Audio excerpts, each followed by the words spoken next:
Un front de mer, c'est la vitrine d'une cité balnéaire. De tout temps, lieu de passage en direction de la plage, lieu de promenade, lieu de vie. Le concept remonte au bain de mer. Dès le 19e siècle, Arcachon a développé ses Champs-Élysées.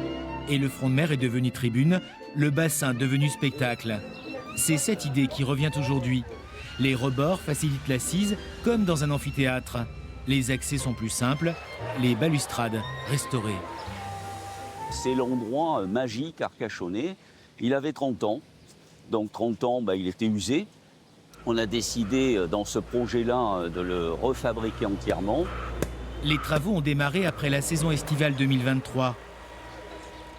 Ils se terminent 7 millions d'euros plus tard, sur un espace partagé. Au sol, les vagues indiquent que les promeneurs ont pied. Ils ont aussi leurs propres allées pour gagner les restaurants. Quant aux cyclistes, leur parcours est enfin tracé. Du coup, chacun a sa partie, chacun est indépendant et tout le monde est en sécurité sur ce front de mer dans son usage. Mais ce que les habitués retiennent, c'est aussi l'ombre et une végétalisation plus importante. On est sur 1500 mètres carrés supplémentaires d'espace désimperméabilisé et renaturé sur l'ensemble du site avec 15 arbres complémentaires plantés, des tamaris.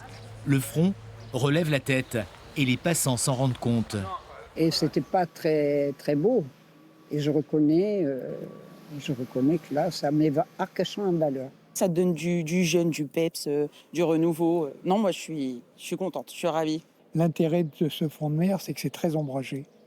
Et je pense que pour les gens, c'est vraiment un oasis un peu. Dans quelques jours, la population sera multipliée par 8 à Arcachon. L'occasion d'éprouver ce nouveau front de mer avec vue.